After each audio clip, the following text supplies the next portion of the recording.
Hello everybody. Today we're going to be talking about the HK USP Compact.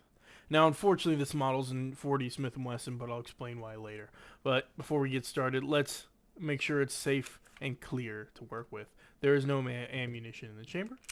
Pulling the slide back, we do not see any ammunition in the actual barrel itself. So, or the chamber, we're good to go. I'm going to let the slide go forward, decock it by pulling all the way down the lever, and then push it up into the safe position, but I'm probably going to take it off safe and play with it in a little bit while we're talking. I am going to reinsert the magazine, but I would like to note this has one of the restricted law enforcement / government use only printed on the magazine, which is pretty cool. Alright, so let's get started. Well, why are you mad about HK? It's amazing. You're right, it is amazing. But this is $1,000. It shouldn't be. This should be, at a minimum, $800. Okay? Personally, I lucked out. I bought this at $500. It was at a pawn shop. It came with nothing except the firearm. And that's fine with me. Firearm 1 magazine. I don't really need a case. They end up just collecting space. But this shouldn't be $1,000. This gun should be, again, $800 max. And in 9mm, it's worth $12,000 or $1,200. It shouldn't even be that. The 9mm version should be at a minimum $850, maybe $900. But it's just stupid. And before you go, oh, broke boy problems, I mean, kind of. This is an amazing brand. They're reliable. They're amazing. This is the Toyota of the gun world. It works. It's beautiful. It just gets the goddamn job done. But you pay for it. And you pay for it big time. And I just think that you shouldn't. I mean, you know, getting kind of big, this shouldn't be worth $800. I feel like a lot of the things in the gun world, we talk about reliability. And when we talk about reliability and we talk about how, oh, it's proven, it's all these things, we're forgetting one very simple thing. Okay? Where we are right now in manufacturing and engineering and design, we've reached a plateau of reliability and cost. And I mean, granted, this is an opinion and not a fact. This is absolutely not. This is not something that is the pinnacle and on the cutting edge. With everything, most importantly, this gun and a lot of the guns in the world right now and the gun brands on the market, they just should be cheaper. They shouldn't be price pointed this high. And on top of that, it's just, I don't know. This is a personal opinion, okay? But HK really do better. Like, there's so many other reasons to buy any other pistol on the wall than an HK. At this point, every other option is closer to worth the money, you know?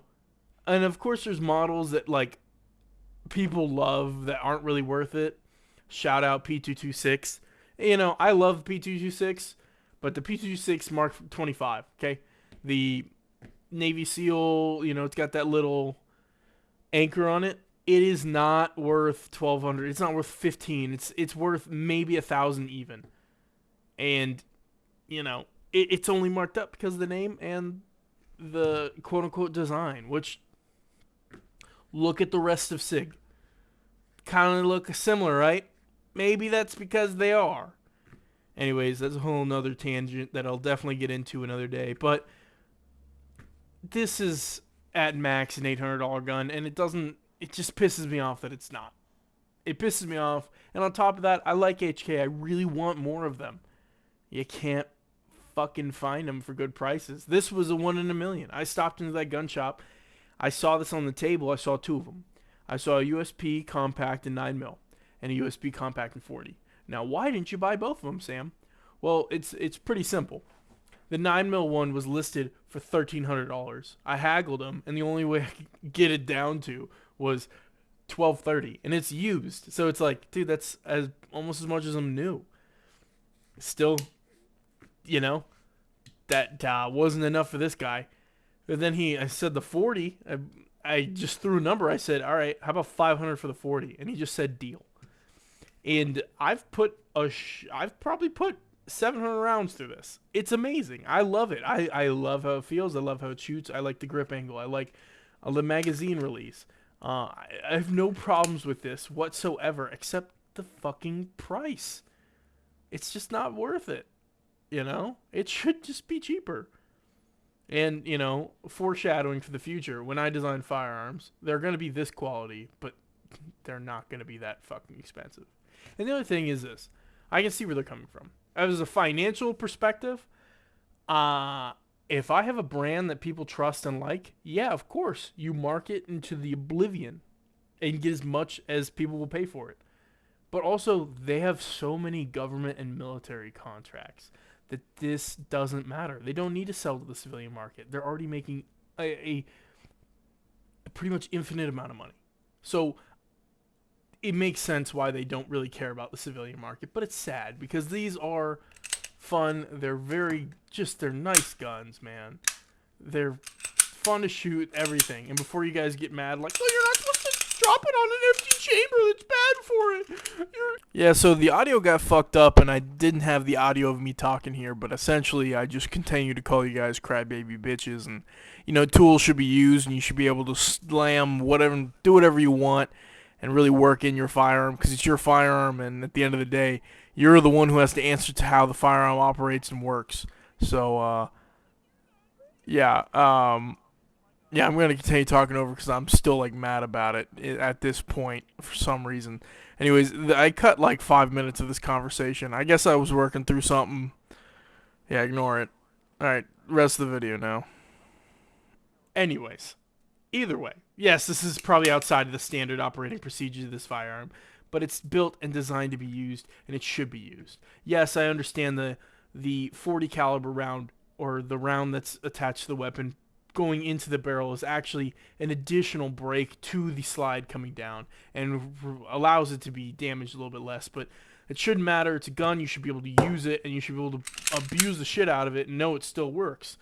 Because in the worst case scenario, yeah, it doesn't seem like, you know, you might have to do that, but if this is your gun, the shit has hit the fan, this is all you have, you better know that as I'm running away, as I drop this, as it falls out of my vehicle, it's still going to work. That's a whole different tangent, though. Anyways, HK should be cheaper. That pisses me off. Yeah. Poor boy mad. Anyways, here's my squirt gun.